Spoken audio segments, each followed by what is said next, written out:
महिषासुर का वध एक प्रमुख कथा है जो हिंदू धर्म की पुराणों और धार्मिक ग्रंथों में अत्यंत महत्वपूर्ण मानी जाती है। ये कथा विशेष रूप से देवी दुर्गा के रूप में शक्ति की देवी और उनके महिषासुर नामक दानव को पराजित करने की कहानी है।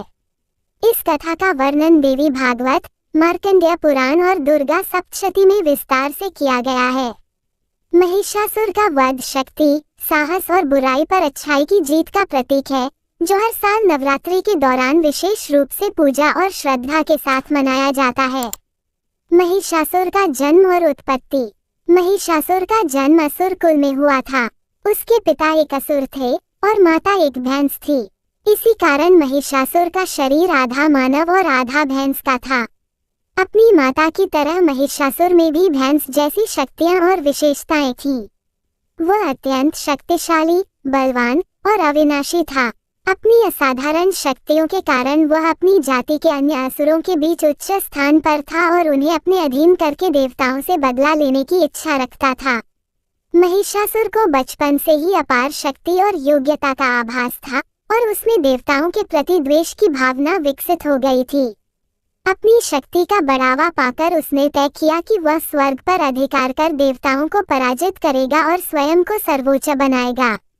इस उद्देश्य से उसने भगवान ब्रह्मा की घोर तपस्या आरंभ की। उसकी तपस्या से प्रसन्न होकर ब्रह्मा ने उसे वरदान दिया कि कोई भी देवता, मानव या अन्य असुर उसे पराजित नहीं कर सकेगा।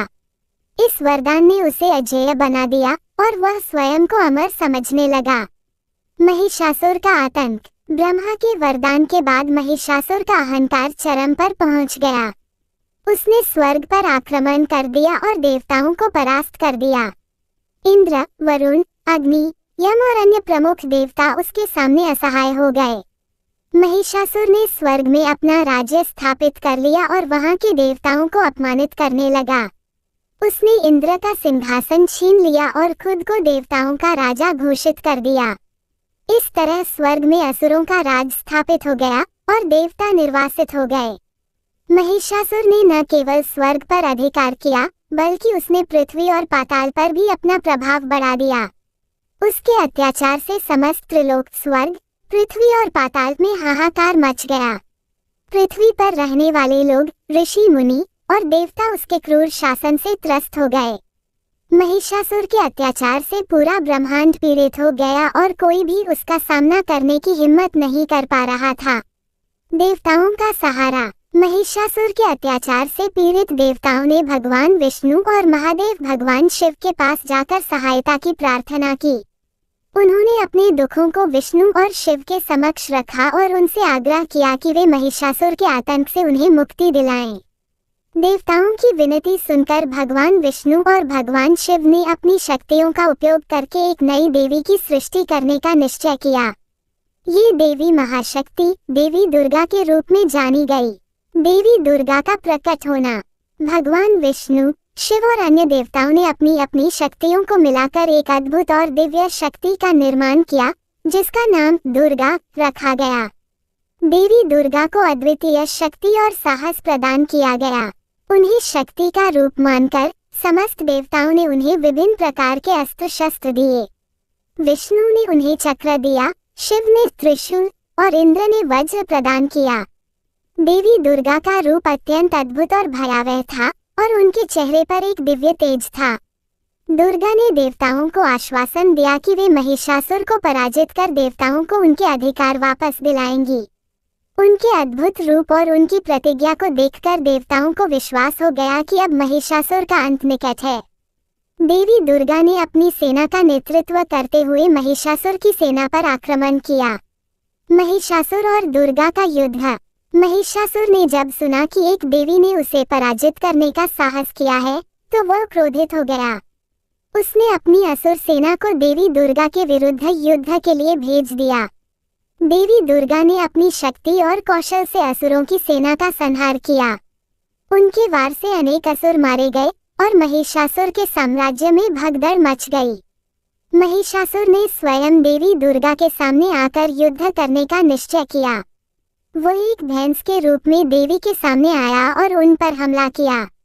दुर्गा ने उसे रोकने के लिए अपने त्रिशूल और अन्य अस्त्रों का प्रयोग किया, परंतु महिषासुर बार बार अपने रूप को बदलता रहा। कभी वह हाथी बनकर उन पर हमला करता तो कभी सिंह के रूप में सामने आता, लेकिन देवी दुर्गा ने अपनी बुद्धिमत्ता और कौशल से उसकी चालों को समझा और अंततः उसे परास्त करने का उपाय ढूंढ निकाला। महिषासुर का वध। अंत में जब महिषासुर ने अपने असली रूप में आकर देवी पर हमला किया, तब दुर्गा ने उसे त्रिशूल से मार गिराया। देवी ने अपने दिव्य अस्त्र शस्त्रों का प्रयोग करके महिषासुर का अंत कर दिया। उसके साथ ही समस्त त्रिलोक में शांति स्थापित हुई। देवताओं ने खुशी और श्रद्धा के साथ देवी दुर्गा का अभिवादन किया और महिषासुर के आतंक से मुक्ति पाने के लिए उन्हें धन्यवाद दिया। महिषासुर वध का महत्व। महिषासुर के वध की कथा हिंदू धर्म में बुराई पर अच्छाई की जीत का प्रतीक मानी जाती है। ये कथा न केवल शक्ति और साहस का उदाहरण है, बल्कि ये भी संदेश देती है कि चाहे कितनी भी बड़ी बुराई क्यों न हो, सच्चाई और धर्म के मार्ग पर चलने वाले लोग अंततः विजयी होते हैं। महिषासुर मर्दनी के रूप में देवी दुर्गा को सम्मानित किया जाता है और उनका ये रूप शक्ति, साहस और आत्मविश्वास का प्रतीक है। महिषासुर के वध की यह कथा नवरात्रि के पर्व पर विशेष रूप से याद की जाती है। नवरात्रि के 9 दिनों में देवी दुर्गा के विभिन्न रूपों की पूजा की जाती है, जिसमें महिषासुर मर्दनी के रूप में दुर्गा को सर्वोच्च सम्मान दिया जाता है। इस दौरान भक्त देवी की कृपा पाने के लिए उपवास रखते हैं और विभिन्न धार्मिक अनुष्ठान करते हैं।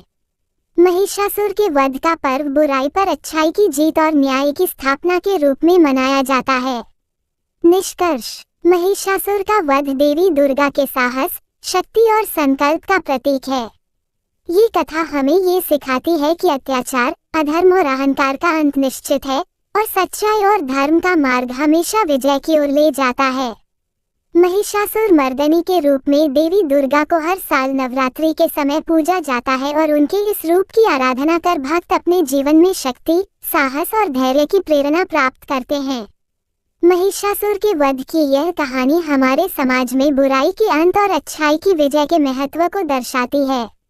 कहानी अच्छी लगी तो हमारे चैनल को लाइक सब्सक्राइब जरूर करें। मैं आपके लिए और अच्छी कहानियाँ लेकर आऊँगा।